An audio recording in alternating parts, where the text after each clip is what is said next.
hermanos, estudiábamos toda la parte final, los 5 últimos capítulos de Jueces, y pues bueno, nos quedamos en el capítulo 20, donde viene la guerra de Israel contra los benjamitas.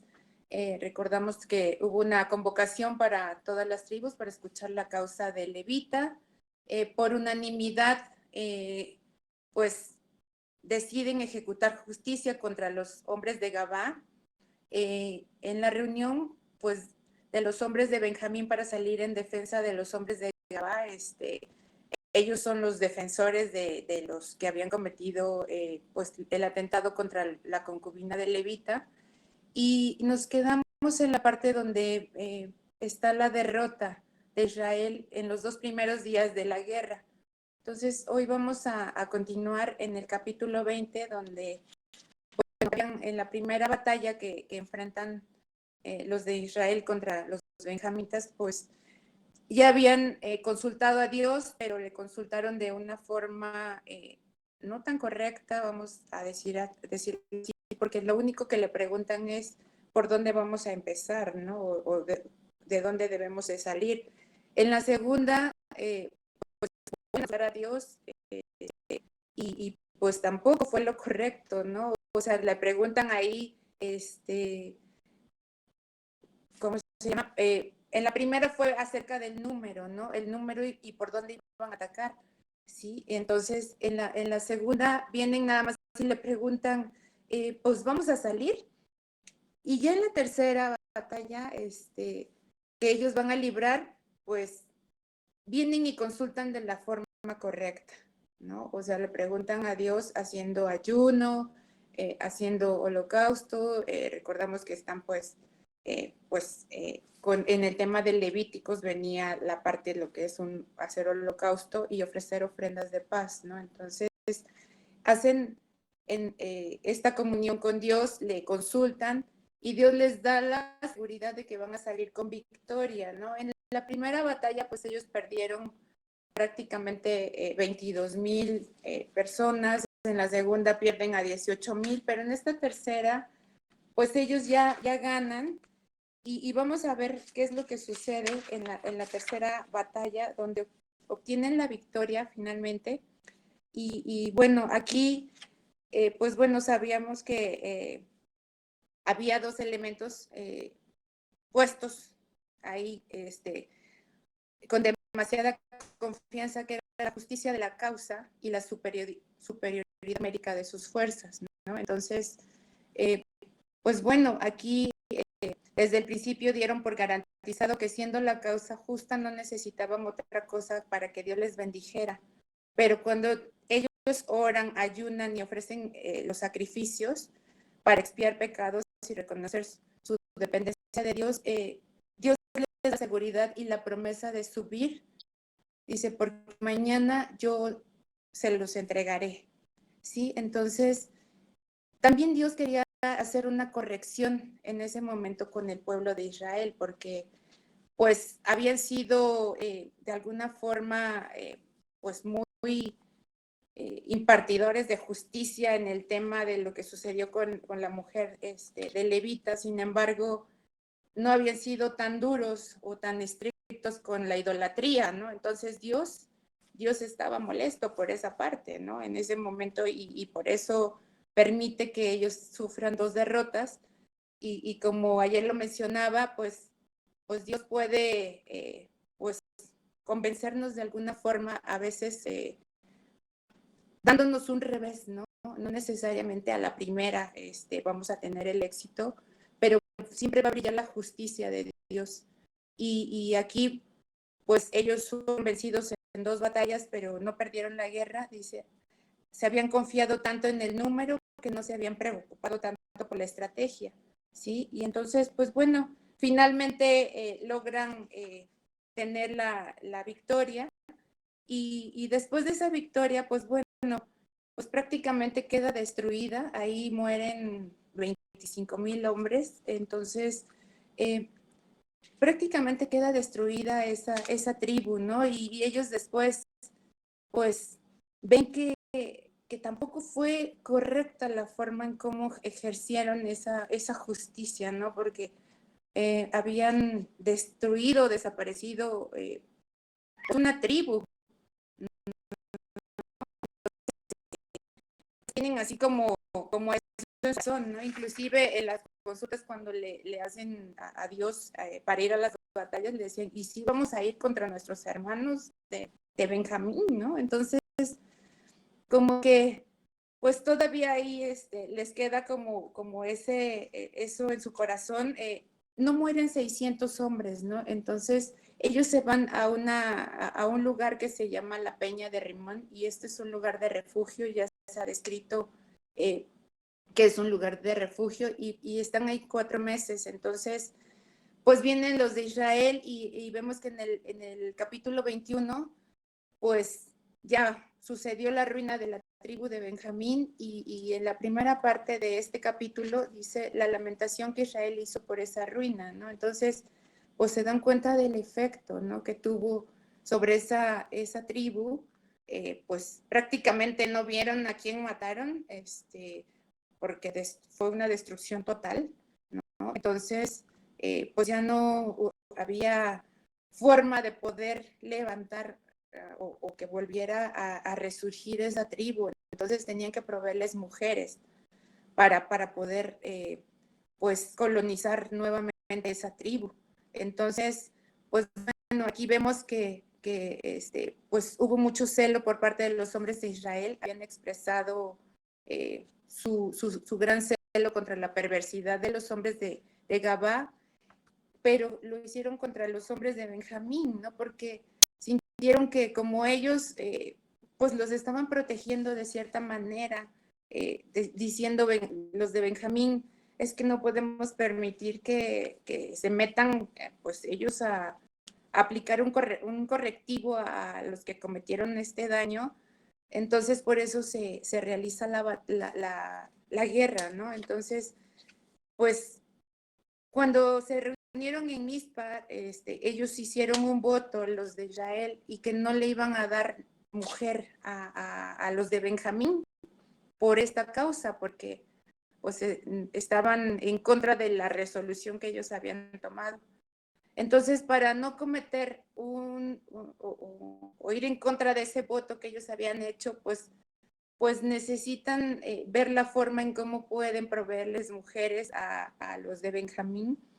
Y pues bueno, van a una región y primero les proveen a 400 mujeres, ¿sí? Y después ya les faltaban 200, ¿no? Y tenían que proveérselas. Y ahí, pues, para no, pues, infringir o ir en contra del voto que ellos habían dado, pues, lo que hacen es ponerlas en un lugar que se estaba celebrando una fiesta, ¿no? Ahí en Israel en ese tiempo, y las mujeres pues se tenían que ir a danzar y hacer ahí toda la celebración. Y entonces les dicen que tomen a 200 mujeres, doncellas, ¿no? Entonces ahí ellos pues raptan prácticamente, pero bueno, con la anuencia de los de Israel. Obviamente las personas que fueron raptadas por los de Benjamín, pues ya tenían un propósito para reedificar, reconstruir esa tribu, y pues bueno, tratan de hablar con los padres para que pues recibieran esto como algo bueno, ¿no? Iba a ocurrir una buena obra, ¿no? Entonces, pues les procuran proveer las esposas a esta tribu para ser reconstruida y reparar las ruinas, ¿no? Entonces, pues bueno, prácticamente viene la reconstrucción de la tribu de Benjamín, y pues bueno, los pocos que se quedaron volvieron a su heredad, es decir, ya se regresan de la Peña de Rimón, y pues bueno, ya viene la dispersión y el licenciamiento del ejército de Israel. Y aquí, pues tan pronto fue cumplida la misión emprendida por todos, se marchan tranquilamente en la paz de Dios, cada uno a su heredad. Y el versículo final nos advierte una vez más que en aquellos días no había rey en Israel y cada uno hacía lo que bien le parecía. Señalada como esta la causa de pues, los desastres de todo orden que sucedieron en el periodo de la historia de Israel. Con esto terminamos el libro de Jueces. Vamos a revisar un cuadro que el pastor nos va a poner, que viene en la Biblia Plenitud. ¿Qué crees, hija? No encuentro ese cuadro. No lo tengo. Bueno, se los menciono y después se los compartimos. Bueno, nada más es como manera de resumen. Vamos a ver nada más rápidamente los periodos de los jueces y cuál fue el evento que tuvieron. Israel, dice, sirve a Cusán Risataim 8 años. La paz sigue a la liberación de Otoniel, que fue otro juez durante 40 años. Israel sirve a Moab durante 18 años. La paz sigue a la liberación de Agot por 80 años. Samgar libera a Israel de los filisteos por 1 año. Israel sirve a Canaán por 20 años. La paz sigue a la liberación de Débora y Barak por 40 años. Israel sirve a Madián por 7 años. Dice, la paz sigue a la liberación de Gedeón 40 años. Abimelech, rey de Israel, está durante tres años. La judicatura de Tolá son 23 años. La judicatura de Jair es de 22 años. Israel sirve a Amón y a Filistea durante 18 años. Después viene la judicatura de Jefté, 6 años. La judicatura de Itán son 7 años. Elón son 10 años. Abdón son 8 años. Y Israel sirve a Filistea 40 años. La judicatura de Sansón son 20 años. Y estos son todos el periodo de los jueces. Cuando digo judicatura, bueno, ahí sí lo especifica claramente. Recordemos que fueron 8 jueces. Entonces, pues bueno, sí es importante tener la recapitulación para que nosotros conozcamos todo lo que hemos estudiado durante este libro de los jueces. Y pues bueno, este libro nos ha enseñado pues 6 cosas y las voy a mencionar muy rápidamente. No voy a leer el detalle, pero sí para que hagamos una reflexión sobre ellas. Y la primera verdad que viene en enseñanza en jueces es la orientación a crecer en piedad, ¿sí? Y aquí es, pues, en la acción y confiar en sus promesas. En la verdad número 2 están las claves para y pues bueno, nos prueba y confirma que cualquier sensación de que Dios nos guía también nos rehúsa a reaccionar impulsivamente y nunca dudemos de la dirección divina. También debemos conocer que Dios rechaza toda idolatría sin importar cuán sincera sea nuestra religiosidad y debemos cuidarnos muchísimo del engaño. La tercera verdad que nos enseña este libro son los pasos para enfrentar el pecado. La cuarta verdad que viene aquí son lecciones para líderes, que ya vimos todas las cualidades que deben de tener tanto en conocimientos como de manera cualitativa, es decir, características, ¿no? Que deben de cumplir los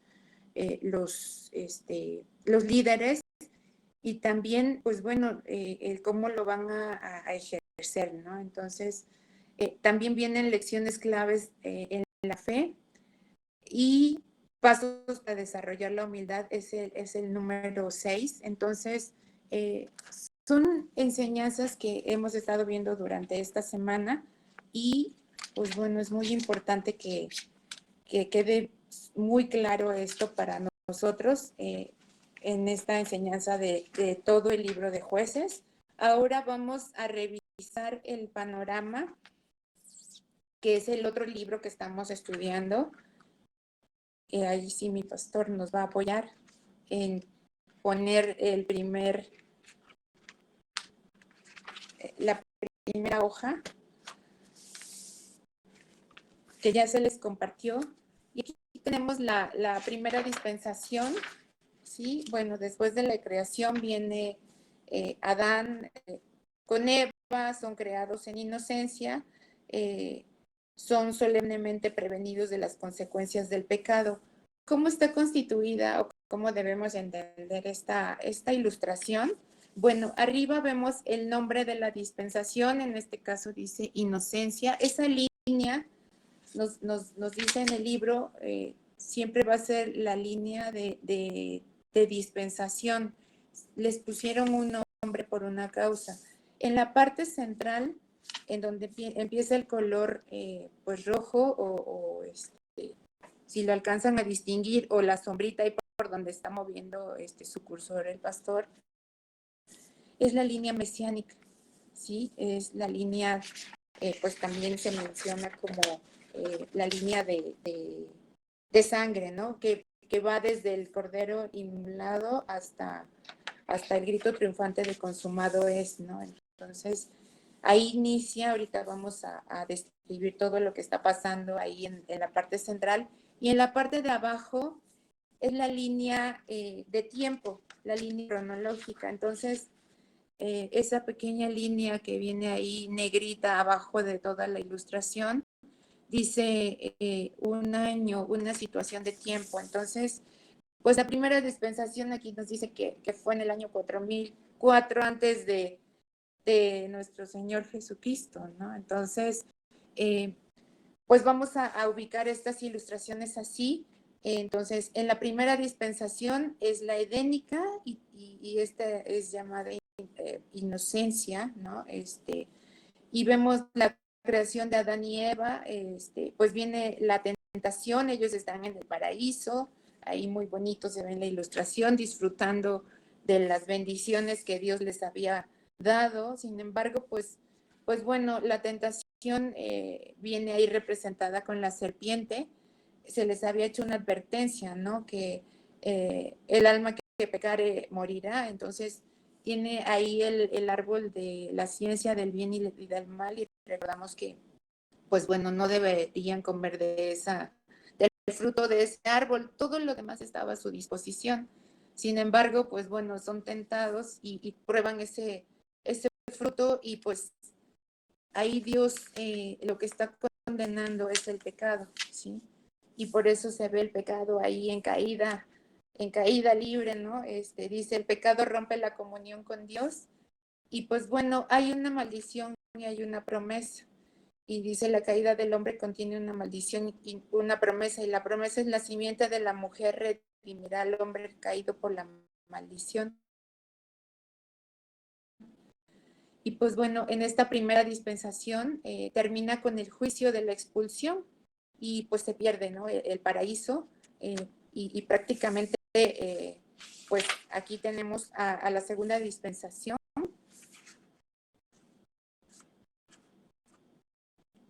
Pastor, ¿te puede correr? Bueno, en la segunda dispensación es la de la conciencia. Gracias. Y aquí vemos que, pues bueno, empieza la senda de la simiente, el Redentor prometido. Dice, la línea mesiánica, pues la vamos a seguir. Aquí estuvieron Abel, Set, Noé, Abraham, Isaac, Jacob, Judá, David, Emmanuel y Cristo, ¿no? Entonces, pues bueno, en esta etapa, en la segunda dispensación, que es la antediluviana, pues se llama conciencia, lo vemos arriba, así es la dispensación. Y aquí, pues bueno, de Adán y de Eva surgen Caín y Abel, sabemos la historia, ¿no? Aquí se representa el altar de Caín y el altar de Abel. Y bueno, Abel recibe la parte es aceptado más su ofrenda que la de Caín, y pues bueno, ahí es donde empieza a corromperse todo. Aquí inicia pues el celo, por ejemplo, de Caín contra su hermano, y se multiplicaron, dice, los hombres, abundó la iniquidad hasta que se corrompió la tierra y se llenó de violencia, y declaró Dios, raeré los hombres de sobre la faz de la tierra. Entonces, eso fue un acto incorrecto, ¿no?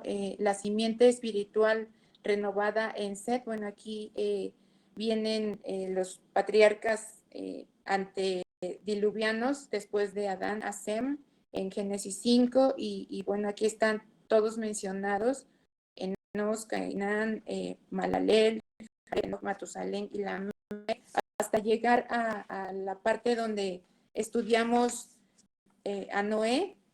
Y Noé predica la justicia, prepara el arca y amonesta del juicio venidero. Entonces, pues bueno, ahí Dios les da una indicación que construya un arca, que entren las personas que estaban con él.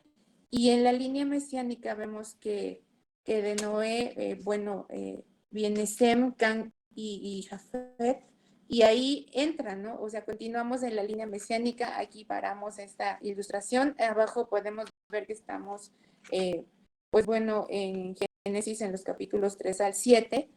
En la parte roja, la parte de letras, eso es lo que viene en nuestra Biblia, ¿no? Como parte relevante de la ilustración, ¿no? Para poder localizar lo que está representándose en este panorama o en esta ilustración, ¿sí? Después dice, pues Noé, el pacto de Dios con Noé, que esta ya es la tercera dispensación, y esta es post-diluviana, y viene el gobierno humano, ¿no? Necesitamos aquí, pues, ese gobierno, y vamos a ver que los hijos de Noé que salieron del arca fueron Sem, Cam y Jafet, como se mencionaron en la ilustración anterior, y de ellos se llenó toda la tierra, ¿sí? Y aquí, pues bueno, de cada uno de los hijos, pues nace cierta genealogía, y de esa genealogía es como se va repoblando la tierra por ellos. Ahí en la parte de abajo lo menciona, la repoblación de la tierra por Cam, Sem y Jafet. Sí, en Cam pues fue Cus, Mizraim, Fud y Canaán, son los hijos de Cam. Los hijos de Sem son Elam, Asur, Arfaxad, Lud y Aram, y de Arfaxad descendió la raza hebrea. De Jefet, los hijos de Jefet son Gomer, Madai, Tubal, Tiras, Magos, Javán y Mesec, ¿no? Entonces, o sea, con ellos se empieza a repoblar la tierra, y pues bueno, viene aquí el tema importante de cuando edifican una torre, y dice, hagamos un nombre por si fuéramos esparcidos, ¿no? Entonces, aquí pues viene la destrucción de esa torre, y surgen las lenguas, ¿no? Recordemos esa parte en Génesis 11, del 5 al 9. Aquí es el principio de las naciones, de los idiomas, porque en este versículo se menciona, descendamos y confundamos allí sus lenguas y esparzámosle. Entonces, fueron divididas la gente en la tierra, en Génesis 10:32. Y entonces ya de los 3 hijos de Noé, pues se divide la tierra en 3 regiones prácticamente, que es camítico, que vienen de Cam, el semítico, que vienen de Sem, los descendientes, y el jefético, que vienen de Jefet. Entonces, aquí se indica en la ilustración que los camíticos, pues bueno, se van a poblar la tierra en África y Arabia, se ubican ahí, pues muy cerca de Palestina. Los semíticos están en Asiria, y Jefet, o los jeféticos, se van a Asia Menor y a Europa. Aquí, la tercera dispensación, que es la postdiluviana o la del gobierno humano, termina con el juicio de Babel, ¿no? Entonces, aquí Dios, o sea, nos está mostrando lo que hemos estado viendo en este estudio de jueces, pues cuando hay un desorden, cuando algo ya no está correcto, él tiene que poner un orden, ¿sí? Cuando hace el pacto con Noé después del diluvio, pues dice que no lo ejercerá de tal forma, ¿no? Pero bueno, sigue la humanidad o la tierra cometiendo errores, ¿no? Entonces, en contra de la justicia de Dios, en contra de lo que Él nos ha pedido que hagamos. Viene la cuarta dispensación, que es la patriarcal, y aquí pues se llama promesa, esa línea de la dispensación, vemos la promesa, y aquí, bueno, de la línea de los amíticos vemos que vienen los descendientes de Cus, los etíopes. De los semíticos pues viene Ur de los caldeos, y del jefético vienen los antecesores de galos, bretones, germanos, rusos, medos, ibéricos, griegos, romanos y tracios. Entonces, aquí en la ubicación de la línea de tiempo estamos en el 1921 antes de Jesucristo. Y pues bueno, lo más importante que podemos ilustrar en esta dispensación o desde dónde abarca, ¿sí? Esta ilustración es para que tengamos una noción de todo lo que abarcó, ¿sí? Y bueno, aquí viene Abraham, el llamado de Abraham, de Isaac, de Jacob, y luego vienen todos los hijos de Israel o de Jacob, porque recordemos que a Jacob le cambian el nombre. Y bueno, su llegada a Egipto y la liberación que tienen de la esclavitud. Vamos a ver el centro de esta, la línea mesiánica, que siguen de Sem, recordemos que viene de Sem, después viene el llamado de Abraham, y dice la raza hebrea escogida como la línea mesiánica, ¿sí? Recordamos que de Arfaxad descendió la raza hebrea. Por eso es importante que hagamos este panorama o esta revisión de la información para situarnos en tiempos, porque hemos recibido tanta información, y para no perdernos, no poder asimilar correctamente la palabra. También, bueno, de la línea de los camíticos, pues tenemos ahí que después de los descendientes de Cus vienen los libios descendientes de Fud, y los fenicios y cananeos descendientes de Canaán. Pero después de Abraham, en la línea mesiánica, viene Isaac, y aquí surge la raza árabe. Dice aquí, antecesor de los edomitas, Esaú, ¿no? Y después viene Israel, o los hijos de Israel, ya después de Isaac. Y qué importantes son los nombres que se eligen para los hijos. Y ahorita les voy a dar la referencia de esos nombres.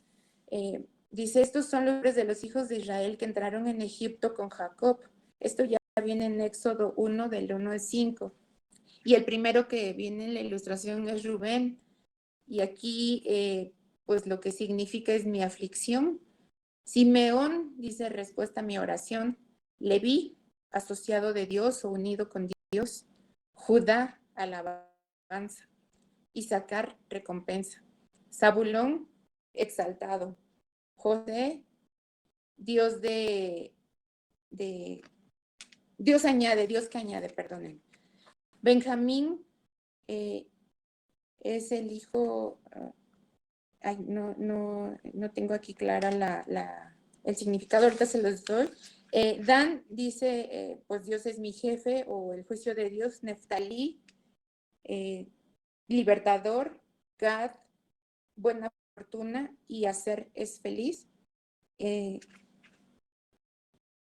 Y pues bueno, de aquí sabemos que bueno, Dios les da la indicación que el que continúe aquí en la línea mesiánica, pues es Judá, ¿no? Y de los hijos de todas las 12 tribus, la línea mesiánica sigue por Judá, por el hijo de Israel, para liberar a todos los de Israel.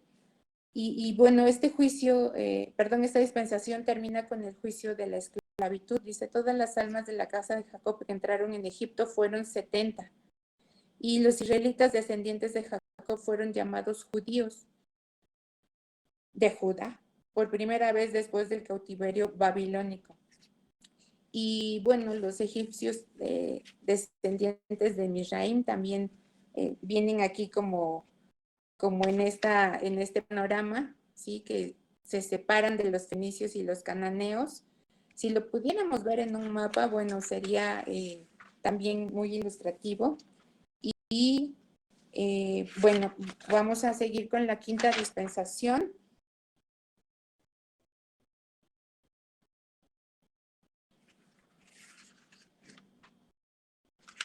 Y aquí viene la quinta dispensación, que es la de la ley. Y tenemos a Moisés, pues bueno, ya Moisés, estamos en Éxodo capítulo 12, en la dispensación anterior, entonces continúa su viaje.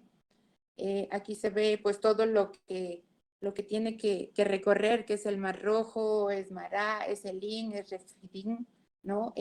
Van al monte Sinaí.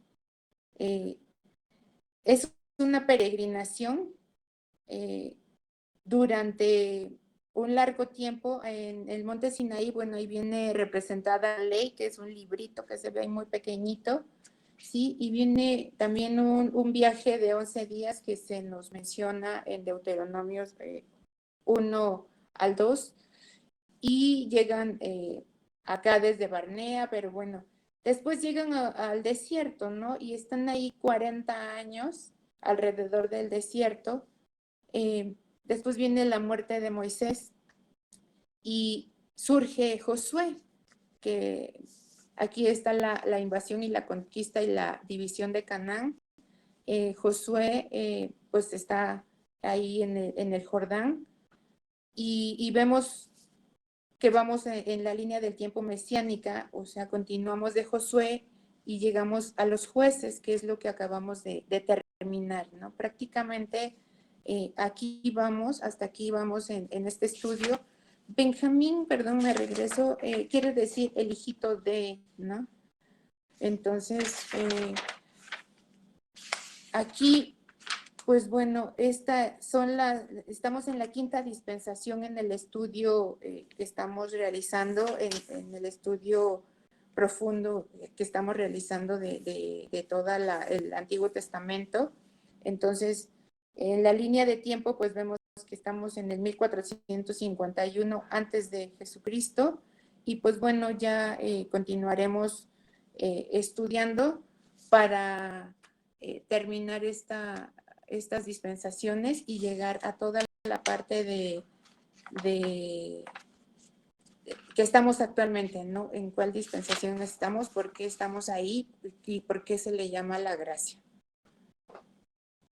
Pues bueno, yo únicamente quiero concluir el día de hoy el estudio, pues mencionándoles que Dios es grande, es poderoso. Sí, Paz me ayuda con esta ilustración. Pues debemos de salir con la armadura de Dios puesto cada día, ¿sí? Le pedí a nuestro pastor poner esta ilustración para que no olvidemos siempre tomar el casco de la salvación, y con esta pues cubrir también nuestros pensamientos, ¿no? Protegernos cada día para salir a enfrentar cada nuevo día, y también ir protegidos con la coraza de justicia y ceñidos con el cinturón de verdad, para que de esta forma nuestro corazón, o la parte central de nosotros, que es nuestro corazón, esté siempre protegido, que no nos dañe nada, hermanos, tomando el escudo de la fe. Salgamos con ese escudo de la fe que Dios Todopoderoso nos ha investido, nos ha dado, y también tomen esa espada del Espíritu, que es la palabra de Dios. Cada día, hermanos, tomemos esa espada y pues con esta podemos salir con la victoria. Y finalmente siempre calcemos estas sandalias que son o que representan el Evangelio de la Paz, y cuidando siempre que las huellas que dejemos cuando ustedes volteen hacia atrás sean huellas que van llevando directamente a seguir los pasos de nuestro Señor. Yo los exhorto, hermanos, a que cada nuevo día nos pongamos esta armadura de Dios y seamos mejores personas y siempre impartiendo la justicia de Dios. Por mi parte, les agradezco mucho el haberme permitido compartirles estas enseñanzas del libro de Jueces, y es un honor y una bendición